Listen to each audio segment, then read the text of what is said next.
안녕하세요. 기독교 학교 이야기 시즌 5. 오늘 두 번째 녹화를 하는데요. 오늘 지난번에 이어서 우리 나비쌤, 루터교 목사이시면서 또 더 샘물학교에서 사회와 윤리를 가르치는 나비쌤과 함께 좀 오늘 이어서 이야기를 나누도록 하겠습니다. 오늘 좀 새로운 패널? 우리 나그네 목사님 오랜만에 지난번 첫 시간에 못 오셨는데 나그네 선생님, 목사님 오셨고요. 또 여기 마르코는 지금 외부에 계셔가지고 예, 얼굴 보이네요. 그다음에 오늘 샬롬이라는 선생님 오셨는데 굳이 지금 영상과 오디오를 좀 오픈할 수 없는 상황이라서 샬롬 쌤은 이제 채팅방에 올라오면 제가 대신 질문도 좀 드리고 이야기를 나눠보도록 하겠습니다. 저는 파스칼이고요. 우리 마르코하고 저하고는 지난 시간에 좀 근황을 나눴으니까 우리 나그네 목사님 한번 근황과 학교 여러 가지 좀 이슈가 있는 것 같아요. 좀 편하게 좀 소개 좀 부탁드리겠습니다. 네, 반갑습니다. 오랜만입니다. 제주도고요. 오랜만에 반갑습니다. 네, 저는 지금 남아서 학교는 이제 장소, 원래는 그 교회 안에 장소를 빌려 쓰다가 올해 2학기 때 이사했습니다. 이사해서, 제주 공항에서 15분 거리, 네, 노영동에 있는 어린이집이었는데 그 장소를 제가 빌려 쓰게 됐고, 이사해서 아이들이 이제 단독 건물 안에서 열심히 학교 하고 있습니다. 네. 음. 네. 영상으로 가끔 우리 선생님들이 올린 영상을 제가 보는데 공간이 좀 안정적인 느낌이 들더라고요. 여러 가지 면에서. 그래서 참 좋은 것 같고. 어때요? 공간 때문에 학부모들도 좀 많이 좋아하시죠? 네, 뭐 일단 마당이 좀 넓어져서 아이들이 아, 놀기 좋고, 예, 음, 전보다는 넓어져서 원래 이제 공간이 좁으면 아이들이 또 창의적이 뭐 변하긴 하는데, 창의적으로 온갖 걸 다 했는데 이제 조금 넓어져서 또, 또 새로운 걸 하고 있고, 그런 부분들도 좋은 것 같고, 네, 이사해서 훨씬 좋죠. 네, 이제 매년마다 이제 거기 아직 산 게 아니기 때문에 예, 맞아. 제주도 연세를 내야 되고 이제 재정적인 걸 이제 만드는 게 관건이지만 그래도 이사해서 너무 좋다. 그런 음, 상황입니다. 음. 제주도에 이제 연세라는 개념 1년치 한꺼번에 내는 거죠. 네, 그래서 그 계약은 그러면 좀 장기 계약을 하신 거예요? 네, 5년 계약입니다. 일단. 어,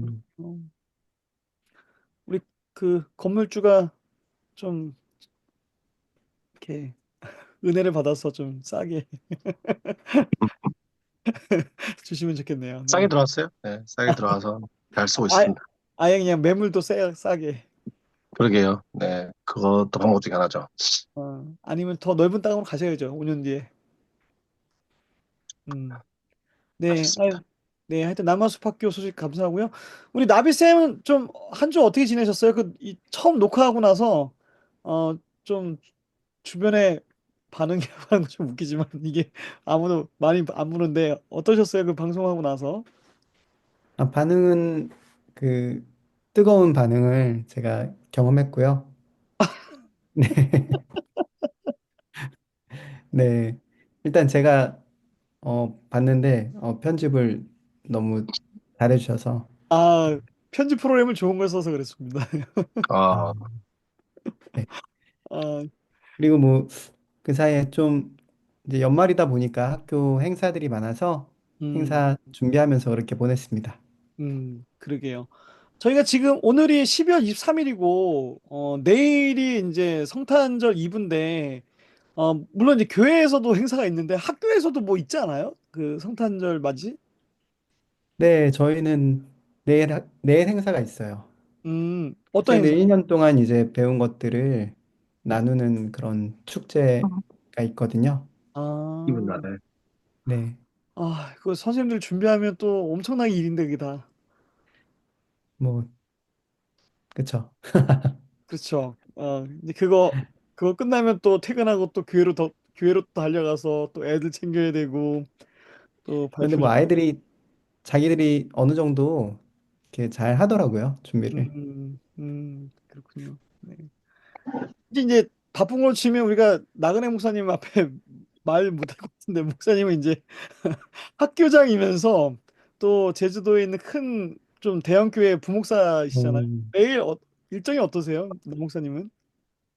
아, 저는 뭐, 부목사를 하긴 그렇고, 협동목사로 있고요, 청년부. 음. 그 청년들 알아서 잘 하니까. 네, 이분 날, 뭐, 청년대회라서 하는데, 저는 내일 가서 오뎅 파는 거 도와주기로 했고요. 애들, 뭐, 중요하죠, 네. 네, 그랬고, 내일은 아이들은, 중고등부 아이들은, 여기 도립미술관 비엔날레 있어서, 오, 오전에 갔다가, 애들 영화도, 반 정도는 영화 보고, 왔다 갔다 하면서 비엔날레 보고, 초등 아이들은, 저기, 크리스마스 파티, 아이들 뭐 할지 결정한 다음에, 음. 방탈출 뭐 준비하고 있던데, 정확히는 모르겠어요. 오, 쌤들, 네, 방탈출 준비하고 있던데, 네, 그거 하고, 그 재밌겠다.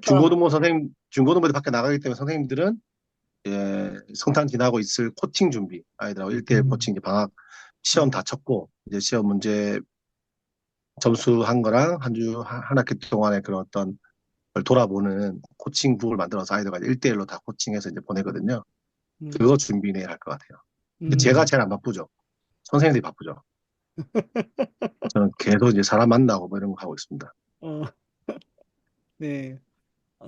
교장은 그래야죠. 바쁘면 안 돼요. 교장은 좀 여유 있게 좀 큰 그림을 봐야죠. 네. 네, 잘하고 있습니다. 네. 큰 어, 그림이 뭔지 모르겠지만, 여유는 있는 것 같다. 그렇습니다. 네. 제, 선생님들이 수업이 있으니까. 네. 제주도 그 도립미술관이면 저쪽 조수리인가? 그쪽인가요? 그 아니요, 제주시에 있습니다. 학교 제주시에 근처에. 있나요? 아, 네. 거기는 제가 딴 데 갔나 보구나. 좋은 미술관이 도립미술관 있습니다. 제가 제주도에서 제일 좋아하는 곳인데, 네, 음, 좋죠. 굉장히 좋죠. 그 동네가 제가 제일 살고 싶은 동네예요. 어, 아, 그 동네가요? 신기마을 쪽? 조금 해안동 이쪽에. 어, 음. 그 우리 그 나비쌤이 그림에 엄청 조예가 깊으시다고 해야 아니, 되나? 아니. 어, 아, 아이고 그 그림 관련된 수업도 하시고 그래서 음, 지난 방송 때 우리 개밥바라기 선생님이 미술 취미가 있는 선생님 처음 만나 거의 뭐 오랜만에 만나가지고 엄청 좋아하셨어요. 그래서 음, 어, 그냥 보는 취미죠. 예. 뭐 교회까지는 뭐 아닙니다. 그렇죠. 그리고 어쨌거나 이제 그 미술 전공은 아니시지만 그러니까 미술 관련해서 수업도 하고 계셔서 그 정도면 뭐, 수업으로 할 정도면 그거는 큰 관심이죠. 그러니까요. 네. 제주도 우리 이번 기회에 우리 나비 목사님도 좀 방학 때 제주도 가서 한번 나그네 목사님도 만나시고 또 아, 교제 너무 나누면 좋죠. 좋을 것 같습니다. 네. 놀러 오세요. 아, 갑니다. 네. 저희가 지난 시간에 우리 나비 목사님이 저도 진짜 몰랐네요. 우리나라의 그 루터교 목사님이 70명이 안 된다고 했죠. 네. 네, 그러니까 물론 저도 생각해 보니까 누터기 목사님을 직접 본 적이 없어요, 한국에서. 그래서 물론 이제 어떻게 보면 작은 교단이고 그래서 그런 게 아니라 그냥 구조적으로 루터기 목사님이 전국에 70명이니까 진짜 만나기 쉽지 않은데 우리가 지금 그 루터기 목사님에게서 기독교 학교에 대한 기독교 세계관 뭐 이야기를 좀 지난번에 들었고요. 오늘은 좀 그 연장선에서 어떻게 보면 좀 강론에 대한 주제들인 것 같아요. 그래서 어, 어떻게 보면 이게 너무 우리 시즌 초반에 너무 좀 센 거 나가는 걸 수 있는데 되게 좀 쟁점이 있을 만한 그런 기독교 교육의 주제들 그런 것들을 좀 준비해 오셔가지고 오늘 좀 대화가 어떻게 될지 지금 또 우리 마르코 선생님하고 샬롬 선생님 또 관심 있어가지고 오셨는데 또 어떻게 될지 일단은 진행해 보고요. 이 모든 오늘의 방송이 다 통첩 편집이 될 수도 있는 그런 상황이지만 우리가 교사로서 이렇게 좀 편하게 또 자유롭게 이야기하는 건 중요한 것 같아요. 이건 수업이 아니기 때문에 저는 교사들은 이런 담론을 전 많이 해야 된다고 생각하는데 오늘 한번 진행해 보도록 하겠습니다. 그러면 저희가 이제 질문이 이런 거였어요. 우리 선생님 그 루터교 신학 이게 루터교 신학 때문인지 아니면 개인적으로 나비스 선생님의 세계인지 모르겠지만 조금 이제 어, 보수적인 그 다른 교단에 비해서는 약간 좀 진보적인 색깔이 좀 있는 것 같아서 제가 뭐 어떤 게 진보적인 거예요? 한번 좀 오늘 방송에서 소개해 주셔 달라고 했는데 한 5가지 주제를 가져오셨고 마찬가지로 이제 PPT를 준비해 오셨거든요. 그래서 그거 한번 보면서 우리 윤석 교수 어이구 실명 나왔다. 나비 선생님의 기독교 교육에 대한 그런 생각들을 한번 들어보도록 하겠습니다. 중간에 저희가 막 질문 던져도 되죠? 아, 물론이죠. 네. 네. 그러면 네, 이제 자유롭게 PPT 올려주세요.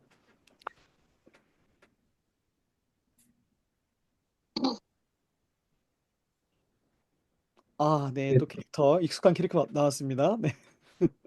네, 제가 이거를 어, 아까 이제 말씀하셨는데 그 루터교 목사라고 해서 루터교라고 해서 전부 다 뭐 진보적이거나 전부 다 이렇게 생각하는 것은 아니에요. 루터교 목사들도 되게 보수적인 분부터 저처럼 생각하시는 분까지 다양하게 있고요. 이거는 제가 생각하기에 물론 루터교 배경을 가진 그 토대 위에서 그리고 현재 우리나라에서 중요하게 여겨지는 쟁점들에 대해서 제가 어떻게 생각하는지 그것들을 간략하게 써본 것입니다. 음, 이런 것들이 그냥 뭐 이런 걸 굳이 왜 기독교 학교 이야기에서 이야기하는가라고 할 수도 있지만 저는 성경적 세계관이라는 것이 기독교사로서 굉장히 본질적으로 중요한 것이라고 생각하고 그렇기 때문에 성경적 세계관이 어, 지금 여기 나와 있는 주제들이 다 성경적 세계관에서 중요한 주제들이잖아요. 음, 그래서 이것들을 얘기하는 게 의미가 있다라고 생각해서 가져왔어요. 음.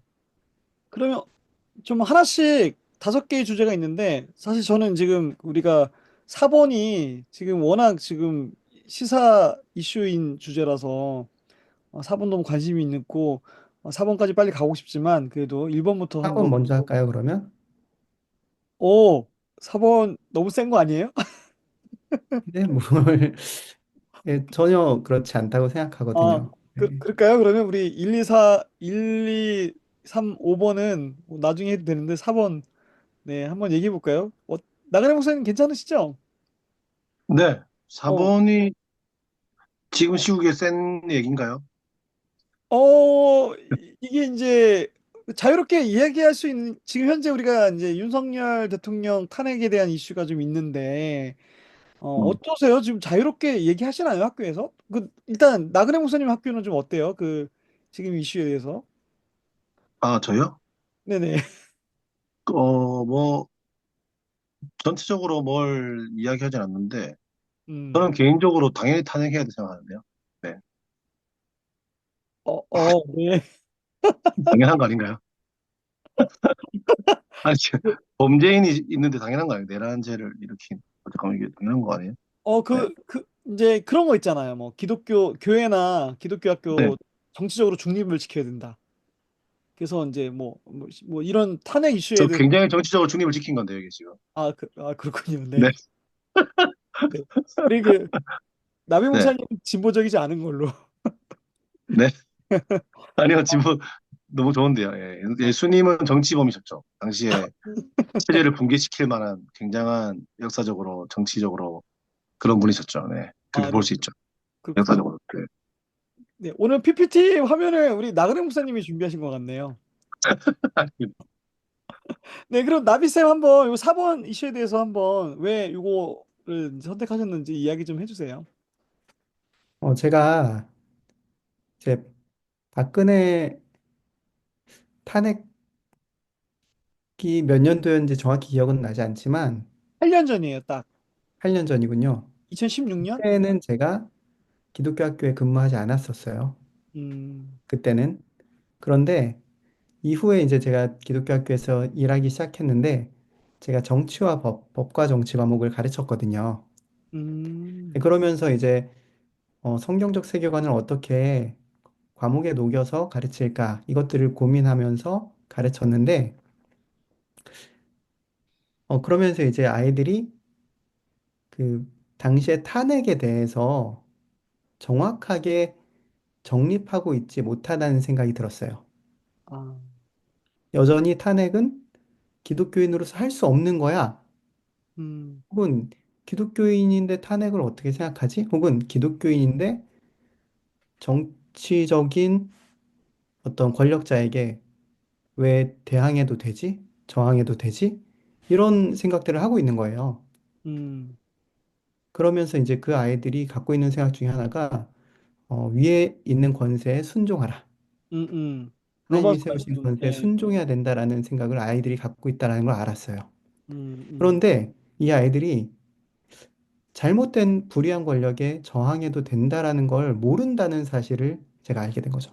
음, 그러면서 이 아이들에게 기독교 세계관, 성경적 세계관을 가르쳐 줘야겠다 생각을 하게 됐고, 디트리 보네퍼의 예를 음, 알려주기 시작했습니다. 음, 이 모든 게 이제 제가 사회 수업, 그리고 그러니까 정치와 법과 정치 수업을 하면서 아이들에게 성경적 세계관을 가르쳐 주기 위해서 생각한 거고요. 어, 쉬- 아주 쉽게 얘기하면은 지금 제가 꺽쇠 괄호한 부분에 공의롭고 선하신 하나님의 뜻에 어긋날 때 그리스도인은 사람보다 하나님께 순종하는 것이 마땅하다. 음, 음, 이거 자체는 루터의 워딩이거든요. 음, 너무 쉬운 말이잖아요. 음, 네. 이 워딩만 봐도 저희가 이해할 수 있는 것이고 또 하나님께서는 루터 신학에 의하면 왼손의 통치와 오른손의 통치를 동시에 세우셨다. 그런데 왼손의 통치는 정부, 오른손의 통치는 교회. 그런데 왼손의 통치가 잘못할 때 교회가 이 정부에 대해서 예언자적인 역할을 해줘야 되는 것이고, 음, 교회가 또 잘못 가고 있을 때 정부가 교회에 대해서 제대로 가도록 역할을 해야 될 필요가 있다. 음, 라고 얘기하기도 해요. 그러니까 음, 교회, 그리스도인은 세상 정부에 대해서 잘못된 부분이 있을 때 충분히 말하고 역할을 해주는 것이 의무인 것이죠. 음, 디트리 보네퍼 같은 경우는 음, 세상 권력에 불의한 권력에 저항할 때 세 가지 원칙을 가지고 행동했던 것으로 알고 있어요. 첫 번째는 자기의 유익을 구하지 않는 것. 음, 세상이 불의한 일을 나에게 했을 때는 그냥 당해라. 음, 그런데 이웃을 위해서는 이웃을 위해서 그리고 선한 미래를 위해서 행동할 수 있다라고 생각했던 것으로 알고 있어요. 음, 그리고 이 세 가지 원칙 모두 루터한테서 디트리 보네퍼가 발견했던 것이죠. 음, 그런데 네 번째가 뭐냐면 너가 이 세 가지를 놓고 고민해서 어떤 행동을 하면 그거에 대해서 책임을 져라. 음, 그런데 더 중요한 건 뭐라고 했냐면 그리스도께 모두 맡겨라라고 얘기를 해요. 내가 하는 선택이 항상 선한 것과 선한 것, 덜 나쁜 것과, 그러니까 선한 것과 선한 것, 나쁜 것과 나쁜 것 사이에서 우리는 고민하잖아요, 항상. 음, 어떤 게 최상일지 모른단 말이에요. 음, 그런데 그럼에도 불구하고 우리는 이 세 가지 원칙을 가지고 스스로가 고민해서 선택을 하는데 자기가 내린 선택을 그리스도께 가져가서 내어 맡기는 거죠. 음, 네, 이런 원칙에 따라서 디트리 보네퍼는 불의한 권력에 대해서 저항을 했었고, 어, 지금도 여전히 우리는 불의한 권력에 대해서 개개인이 모두가 그 책임감을 갖고 고민해야 된다. 음, 이 세 가지 원칙을 머릿속에 넣고 고민하고 저항할 때는 저항해야 된다라는 것입니다. 음, 그럴 때 이게 이제 신앙적인 맥락에서 얘기하는 거고요.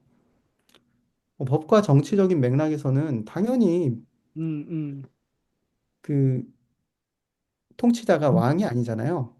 이 음, 사람들이 교회에서 이것들을 많이 잊어버리는 것 같은데 주권자가 국민이라는 것을 많이 잊어버려요. 음, 그래서 위에 세운 권세에게 순종하라는 말이 맞지 않아요. 왜냐? 음, 위에 세운 권세, 가장 높은 권세는 사실 주권자인 국민이 갖고 있는 거거든요. 음, 음, 그리고 대통령은 우리가 위임한 권력일 뿐인 거고, 이것을 먼저 생각하고, 그 다음에 그 다른 뭐 헌법적, 법적 논리에 따라서 생각하면 그게 그렇게 이상한 게 아니다. 근데 어떤 대통령이 탄핵당했다고 해서 우리가 왕을 뭐 폐위했다. 어떻게 백성이 왕을 폐위할 수 있느냐? 이런 얘기들이 교회에서 돌아다니는 거는 일단은 어, 법과 헌법과 민주주의를 잘 이해를 못한 것이다. 음, 네, 라고 생각합니다. 그리고 어쩌면 이건 우상숭배 중에 하나죠. 그렇죠. 하나님은 사람 위에 사람이 있기를 원하지 않으신데, 어, 그리고 지금은 심지어 하나님이 그런 세상을 허락하셨는데, 사람 위에 왕이 있기를 원하는 그런 걸 원하는 게 아닌가. 이거는 기독교 세계관에 있어서 너무나 중요한 부분이다. 음, 라고 생각합니다. 음. 이게 혹시 방송을 이제 앞부분부터 저희가 에피소드 1, 2, 3부터 쭉 이제 들었던 분들은 이제 우리 나비쌤의 이야기가 좀 쉽게 다가올 거예요. 근데 왜냐면 우리 지난 시간에 만인 제사장지 그 직에 대한 이것이 세계 시민교육하고 연결된다라고 이제 말씀하셨고 저는 그게 엄청나게 좀 신선했거든요. 저는 그렇게까지 연결시켜 본 적이 없었는데 정말 그렇게 보는 게 맞다고 생각이 들고, 그렇다는 얘기는 우리 한 사람 한 사람이 하나님 앞에서 상당히 독립적인 어떤 그런 예배자로서, 또 독립적인 어떤 그런 어떻게 보면 이제 그 정치적인 어떤 그런 그 결정권을 가지고 있는 주체자로서 하나님 앞에 서야 되는 건데, 저희가 이제 보수적인 어떤 그런 교회 집단에서는 자기의 어떤 주체성보다는 좀 어떻게 보면 뭔가 이렇게 안정적인 어떤 질서에 그냥 편승돼 가는 어떤 경우가 있지 않는가. 그런 것들이 저는 이제 개인적으로는 한국이 갖고 있는 어떤 유교 문화의 어떤 그런 영향력과, 또 좀 비판적으로 얘기하자면 이제 그 보수적인 교회가 정치적인 중립을 한다고 하지만 어떻게 보면 사실 또 보수적인 어떤 정치 그룹하고 결탁돼 있는 부분도 좀 있다고 보거든요. 음, 아이러니죠, 되게. 그 정치적으로 중립을 얘기하지만 그런 주장을 하는 교회들이 대부분 상당히 보수적인 우파 정치 권력하고 커넥션이 있는 것들을 되게 많이 보게 되거든요. 근데 그런 있죠. 네네. 네, 그런 거에 대해서 특히 젊은 친구들이라면, 사실 뭐 지금 학생들은 잘 모르겠지만 적어도 좀 청년들이나 그런 분들은 조금 의식이 있으면 그거에 대해서 목소리를 낼 줄 알아야 되는 것 같고요.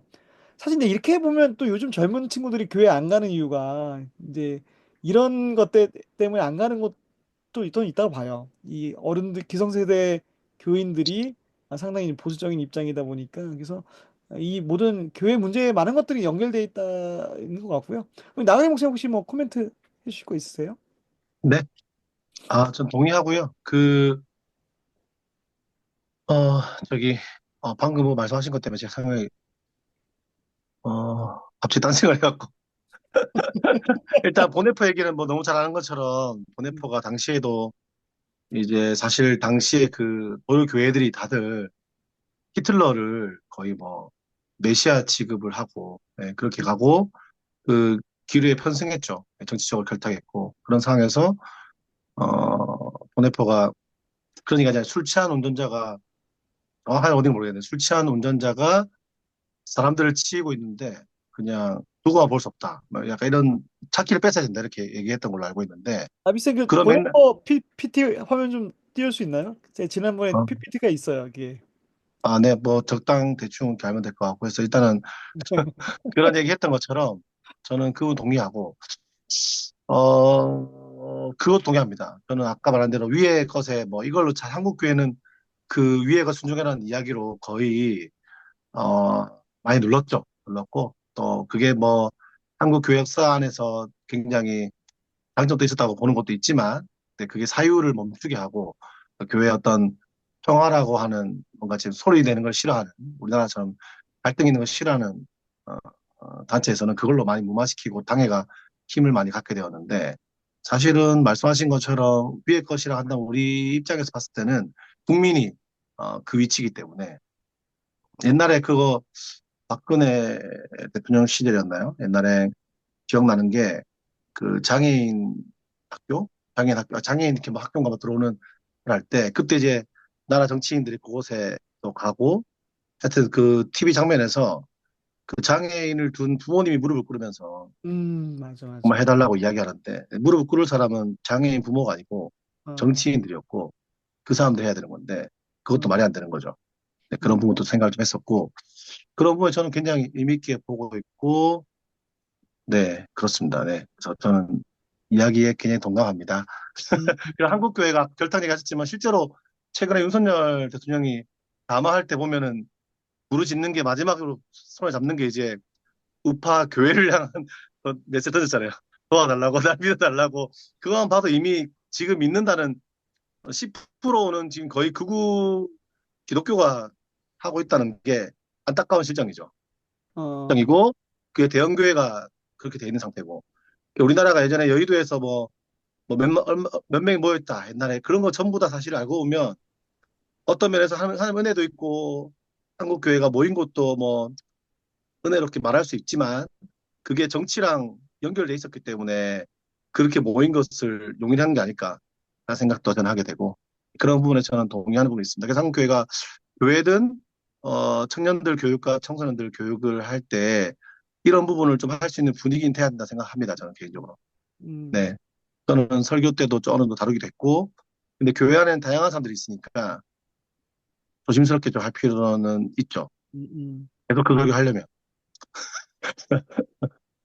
저는 이제 오늘 뭐 노터교 목사님이신 나비쌤이 오셔서 한 얘기보다도 보네퍼나 이런 루터교 목사님들의 이야기가 상당히 좀 인사이트가 있는 것 같고, 사실 신학이나 철학도 2차 세계대전을 겪으면서 상당히 많이 발전을 했잖아요. 그 전쟁에 대한 어떤 그런 인간의 어떤 참혹성과 잔인성에 대한 어떤 고찰을 통해서 철학도 많이 발전하고 또 신학도 상당히 많이 발전했는데, 저는 이제 정치적인 어떤 이슈들도 이제 그 히틀러라는 나치즘에 대한 어떤 그런 교회 입장, 그래서 많은 독일 교회들이 제국 교회화 됐고, 또 이제 일부 교회들이 이제 고백 교회해서 이제 히틀러를 저항했는데, 전 이 텍스트가 너무 좋아서 저도 전에 이제 있던 학교에서 고등학교 2학년 애들 대상으로 이 관련된 수업을 좀 많이 했었어요. 상당히 좋은 텍스트죠. 우리가 이제 이 보네퍼와 히틀러의 어떤 그런 것들을 이제 생각하기 되게 좋은 텍스트라서, 그래서 저는 이제 꼭 그 독일이나 이런 데 많이 이제 유럽 여행 가시잖아요, 학교에서.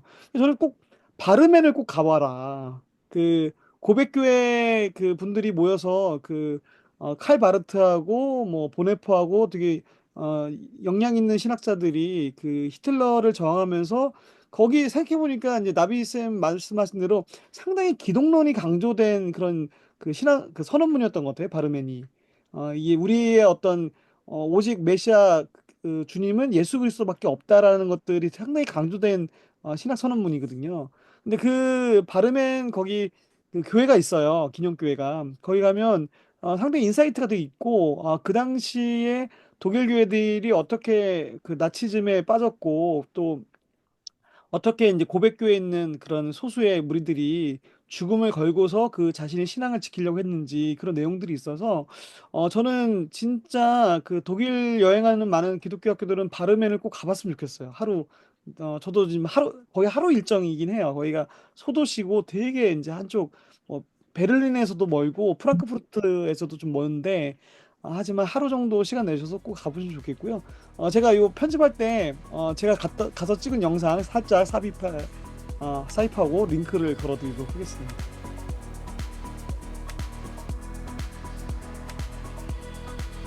현시국과 관련해서 윤석열이 하는 행태는 사실 히틀러가 했던 거의 강도는 약하지만 똑같죠. 그 행태는 너무 똑같아요. 내가 진짜 좋아하는 걸 했던 아이들이 진짜 무엇이 진리인지를 찾아가는 아이들이라는 생각이 들어요. 근데 이제 지금 교육이 내가 진짜 잘할 수 있고 내가 좋아하는 걸 할 수 있는 교육을 하는가. 민주시민 교육은 배우는 게 아니라 경험하는 겁니다. 그리스도인으로 삶을 사는 것은 배워야 되는 것도 있지만 사실은 경험해야 되는 거, 이게 제일 중요한 핵심이니까 어떻게 하면 아이들이 그걸 경험하게 할 수 있을까가 저는 되게 중요한 부분 생각이 들고 네, 제가 신뢰 정말 교육하기. 중요한 단어는 네. 그러니까 공동체성에서 가장 중요한 단어는 그냥 신뢰라고 생각해요. 음. 그러니까 학칙이 많은 것도 중요하지 않고 학칙이 세분화된 것도 중요하지 않고 음. 가장 중요한 건 신뢰 수준이 무조건 높아야 된다.